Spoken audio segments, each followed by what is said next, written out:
What is up guys, Karma Medic here and welcome back to another dose. If you're new to the channel, hi, my name is Nasser and I'm now a third year medical student studying at King's College London. Today's video is all about why I study in 4-hour blocks. And I'm not talking about 4 hours of half studying, a little bit of procrastinating and chilling here and there. I'm talking about 4 hours of productive, efficient studying in a row. Now usually when people find out that I study in 4-hour blocks as opposed to 25 minutes or 1 hour, 2 hour, even 3-hour blocks, most of them tell me that's not possible. There's no way you can stay focused for that long. You probably aren't efficient. You're probably wondering in your mind and things like that. But honestly, I genuinely study for 4 hours in a row and I'm motivated and I'm productive and I'm efficient, and I'm going to explain all of that in today's video. I'm going to explain two things. One, why I study in 4-hour blocks, and two, how I study in 4-hour blocks. So let's tackle the why first. When I sit down at my desk over here or in the library in order to study, what is my goal? My goal is to complete as much work as possible, to be as productive and as efficient as possible. Now me personally, when I get into the zone for studying, I don't want to leave that zone. I don't want to get up, I don't want to procrastinate, I don't want to change what it is that I'm doing, because I've already done the most difficult part of sitting down to study, which is to get into the studying mood and zone. And the more breaks that I take or reasons I give myself to get up and off of my desk, that's another opportunity for me to have to get back into the studying zone, which I don't want to do. So generally speaking, when I'm studying for exams, I do 2 4-hour blocks in my day from 9 till 1 and from 3 till 7,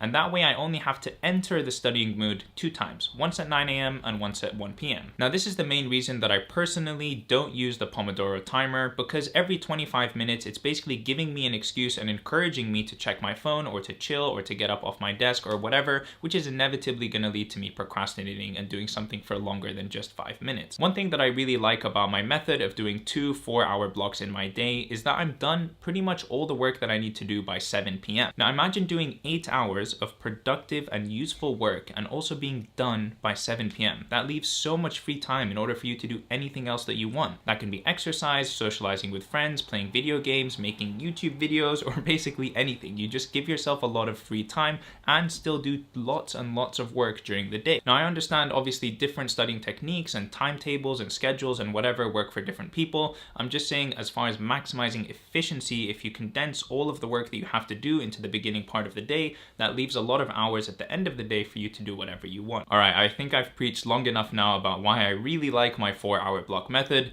Now let me tell you how it is that I can actually stay focused and work for 4 hours in a row. I'm going to break this down into 5 key sections. The first is to plan the night before. And what I mean by this is that when I wake up in the morning and I know that I'm going to start studying at 9 a.m., I've already decided exactly what it is that I'm going to do at 9 a.m., which means that there's no friction or no time wasted in trying to figure out what do I need to study, what have I done enough of, what is left for me to do, etc, etc. I've already decided that and planned it the night before. So when I sit down at 8:59, I start exactly at 9 and I can get immediately into the studying zone. That is actually really, really key. If you're struggling to get into the study zone, have a predetermined plan of what it is that you're going to do during that time. So for example, tomorrow at 9 a.m. I'm going to study for the USMLE exam, which is here. So tonight, before I go to sleep, I'm going to open this book to the page that I'm going to be starting on tomorrow, and I'm going to put a pen inside of it. That way tomorrow when I take this book, which is already laying on my desk in a nice and convenient place for me to begin work, I can literally flip open to the page of exactly where I'm going to start. On top of that, you can see on my desktop over here that I'm already going to go down to the video that I'm going to watch tomorrow morning. I'm going to open it and it's going to be ready, just waiting for me to sit down, hit play, and begin work. Section number 2, don't give yourself a reason to get up and away from your desk. Before I start work at 9 a.m., I've already made my cup of coffee, I've gotten a couple of snacks, and I've organized everything around me that I will possibly need in the next 4 hours so that I can minimize the amount of times that I need to get up and out of my chair. The reason that I do this is because every time you get up and out of your chair, you're giving yourself opportunity for distraction and reason for procrastination. For example, if I go to the kitchen, I'll make myself a snack or a drink, I'll knock on my sister's door and ask her what's going on, let's have a chat. Every time I leave my room and I leave that studying zone and studying environment, I'm giving myself reasons and excuses and opportunities for procrastination. Now this is going to be slightly controversial, I'm sure, but I honestly don't allow myself to get up and out of my desk until I've done an hour of studying. The thought process that I have in my mind is that if I haven't been able to sit down and do productive, solid work for an hour, do I really deserve to go take a break? Do I really deserve to go procrastinate and fill up my drink and get more snacks or take some time off? No, I need to first do a bunch of productive work before I can even think about the idea of getting up and procrastinating. And usually when I push myself to stay that extra 15 minutes, I actually end up studying for another 30 minutes or 45 minutes or whatever before getting out of my chair, because I want to finish, for example, the video that I'm doing or the section that I'm doing or the page that I'm writing. I just give myself reasons to continue studying. You know, I'm almost done with this section, I'm almost done with this video, I'm almost done with blah, blah, blah, blah, blah. And I just try my best to keep myself situated at my desk. You know what? Now that I say all of this out loud, I'm starting to sound a little bit crazy, but just stay with me here. The point of section number 2 is to only get up and off of your desk when you really need to. Section number 3 is, for the love of God, just get rid of your phone. Your phone is your worst enemy when it comes to studying time. If you hear any notification, if you hear a buzzing, if you even look at your phone, or if you even think of your phone, you're so likely to just, without even thinking, reach over and grab it and check it. I'm guilty of doing this all the damn time. And because I'm a human and I'm prone to checking my phone and getting all of these addicting notifications and numbers and messages, I have 2 ways in order to completely eliminate my phone from my studying environment. Step number 1 is to put your phone out of sight. If you can't see your phone, you're less likely to think of it, you're less likely to notice it, and you're just less likely to check it overall. Step number 2 is to put your phone out of reach. That creates a huge barrier. You have to now get up and move in order to get your phone, which I know sounds kind of stupid. You're probably like, oh, it's just 2 steps away over there on the bed. But the truth is, when you're sitting down, any extra effort or friction you give yourself in order to go check your phone, you're gonna do it less often. Wow, I've been talking a lot this video. Alright, section number 4 is about giving yourself rewards while you're studying. Genuinely, no joke, probably what gets me through studying sessions the most is the idea of rewarding myself with either something to drink or something to eat, or going out with my friends, or playing video games or whatever. Just having these rewards that I make for myself that I can only unlock once I've done a certain amount of studying. So for example, like I mentioned before, I literally don't allow myself to go get a refill of my coffee or brew a tea or anything like that until I've done at least an hour of studying. It's just now an ingrained rule in my head, like, dude, you're not gonna have coffee or more tea unless you do more work, so you better get that done first if that's what you want to do. My mentality when it comes to doing 4-hour blocks is very simple.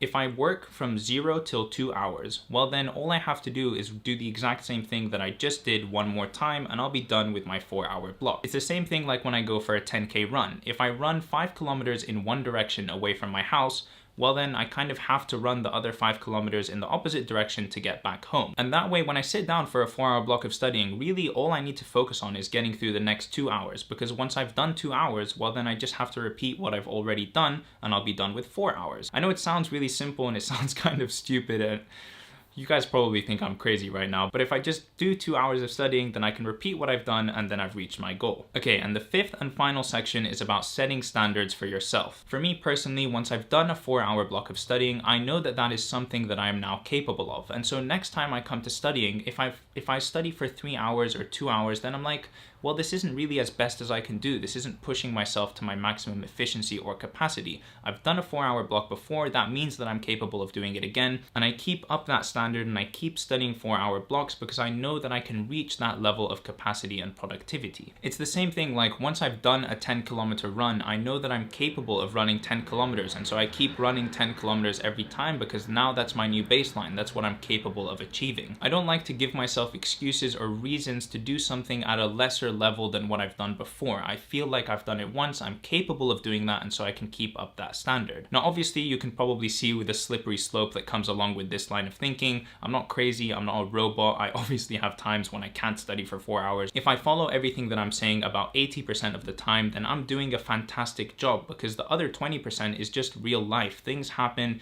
things come up, you need to change and you need to be flexible. But this is my line of thinking, this is my philosophy, and this is what I try to upkeep as much as I possibly can. Okay, and that is it. I hope you guys have found this video useful. I hope you've enjoyed it, and if you did, please do leave a like on this video and subscribe to my channel to see more content from me in the future. If you have any tips for how you like to study or know something that works very well for you and would like to share it with the rest of the community, please do so in a comment down below. I love reading and replying to all of your comments. And that is it for me. I will see you guys in the next video. Peace.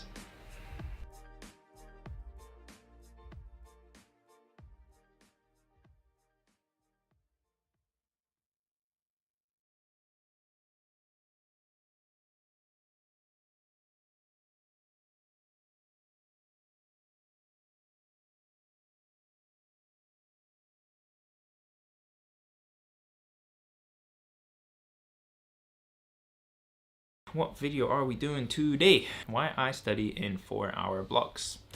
Let's go.